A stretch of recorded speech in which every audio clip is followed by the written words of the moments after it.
First, look at some synonyms we are going to use in our essay. Like for visitors, you can use tourists, and for host countries, you can use hosts. For culture, you can use customs, traditions, and for country, you can use nation. Okay. Visitors to other countries, visiting different places. Okay. And for cultural differences, you can also use foreign culture. And look, host, it's hosts. Some people think visitors to other countries should imitate local customs and behaviors. Some people disagree. They think the host country should welcome cultural differences, discuss the two views, and give your own opinion. For visitors, you can also use this word tourists in your essay. Look at the introduction. Today, with the passage of time, each and every country is on the path of development. And with this development, there is growing trend of visiting different places. So, during paraphrasing, in question it was visitors to other countries, and in introduction it is visiting different places. Visitors visiting other countries, different places. So this is paraphrasing, and it is very necessary for good band scores. So in different countries, it is highly debated issue whether tourist or visitors,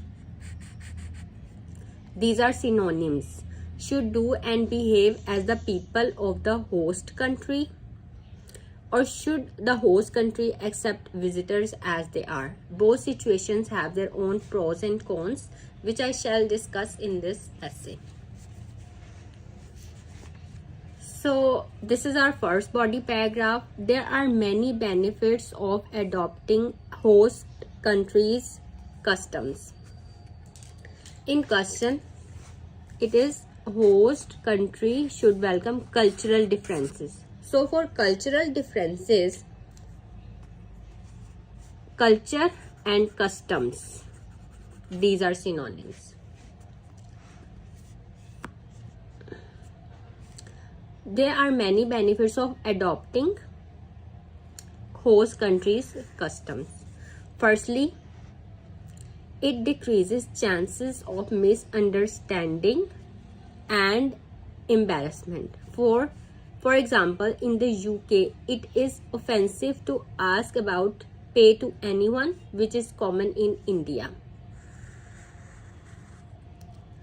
This is the example from UK. Now, secondly, our nation's customs and traditions are fascinating and offer a deep insight into that country. For culture, you can use these words, customs and traditions, and for country, you can use nations. These are synonyms. Okay. For visitors, you can use tourists. For country, you can use nations, and for culture, you can use customs and traditions. And for country, nation. This way you can show the examiner that you have a range of topic related vocabulary. You know the synonyms of different words. You have a good command over English language. So people visit other countries to broaden their horizon. So if tourists copy, this is a conditional sentence because it is starting from if.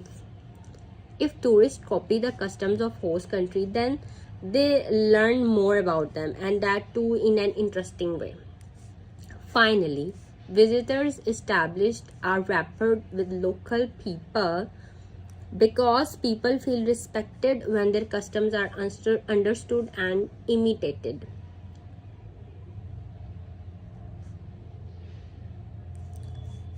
The visitors become a member of the host country, and so they don't suffer any culture shock. So this is a good collocation. Okay. Culture shock. Okay, this is a conditional sentence. Conditional. On the other hand, there are many reasons why a host country should tolerate and embrace foreign culture. Cultural differences. In the question it was cultural differences. Okay. To begin with, no country should cling to its own customs and traditions and accept the new customs and traditions brought by visitors. Okay, this is the first point.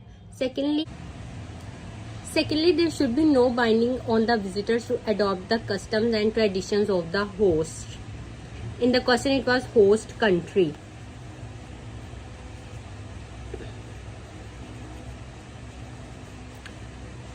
And now example. For example, if the visitors are pure vegetarians, this is a conditional sentence starting from if. If the visitors are pure vegetarians, they should not be forced to eat non-vegetarian food just because the host country peoples eat that. On balance, I feel that someone who is moving to another country should respect the customs, culture, traditions of that country. This is necessary because newcomer is like a guest in someone else's home, so he is expected to follow the rules of that country. However, it is not reasonable to compel a believer of certain religion to ignore his religion in order to comply with the local customs. Summing up, mutual understanding between both the visitor and the host is necessary to maintain harmony. A cosmopolitan society in which everyone is tolerant of each other's customs and traditions is the need of the day. After all, today we are part of a small global village and not a big planet Earth.